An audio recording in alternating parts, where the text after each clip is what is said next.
BBMP ಶಾಲಾ ಕಾಲೇಜುಗಳಲ್ಲಿ ಕೆಲಸ ಮಾಡ್ತಾ ಇರತಕ್ಕಂಥ ಅತಿಥಿ ಶಿಕ್ಷಕರು ಹಾಗೂ ಉಪನ್ಯಾಸಕರುಗಳಿಗೆ 7 ವರ್ಷಗಳಿಂದ ವೇತನ ಹೆಚ್ಚಳ ಮಾಡಿಲ್ಲ.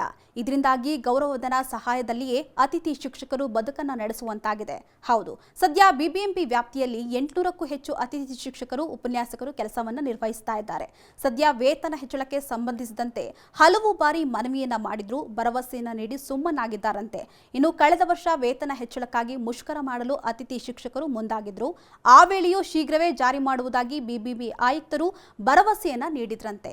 ಆದರೆ ಭರವಸೆಯನ್ನ ನೀಡಿ 1 ವರ್ಷವಾದರೂ ಇನ್ನೂ ಕೂಡ ವೇತನ ಹೆಚ್ಚಳವಾಗಿಲ್ಲ. ಅಲ್ಲದೆ ಬಿಬಿಎಂಪಿಯ ಶಾಲಾ ಕಾಲೇಜುಗಳಲ್ಲಿ 80% ಶಿಕ್ಷಕ ಹಾಗೂ ಉಪನ್ಯಾಸಕರು ಕಾಯಂ ಸಿಬ್ಬಂದಿ ಇಲ್ಲ. ಜೊತೆಗೆ ಇವರುಗಳಲ್ಲಿ ಹೊರಗುತ್ತಿಗೆಯಿಂದ ಕಾಯಂ ನೌಕರರಾಗಿ ಕೆಲವರನ್ನ ನಿಯೋಜನೆ ಮಾಡಲಾಗಿದೆ. ಆದರೂ ಅವರಿಗೆ ಸಂಬಳ ಹೆಚ್ಚಳವಾಗಿಲ್ವಂತೆ. ಇನ್ನು ಹೊರಗುತ್ತಿಗೆಯ ಅಡಿಯಲ್ಲಿದ್ದಾಗ ಇಎಫ್ ಸೌಲಭ್ಯ ಸಿಗ್ತಾ ಇತ್ತು. ಈಗ ಆ ಸೌಲಭ್ಯಕ್ಕೂ ಕೋಕ್ ಹಾಕಲಾಗಿದೆ. ಅಲ್ಲದೆ ಆರೋಗ್ಯ ವಿಮೆ, ಶಿಕ್ಷಕಿಯರಿಗೆ ಹೆರಿಗೆ ರಜೆಯನ್ನ ನೀಡಿಲ್ವಂತೆ. ಇದರಿಂದ ಶಿಕ್ಷಕ ಹಾಗೂ ಉಪನ್ಯಾಸಕರು ರೋಸಿ ಹೋಗಿದ್ದಾರೆ.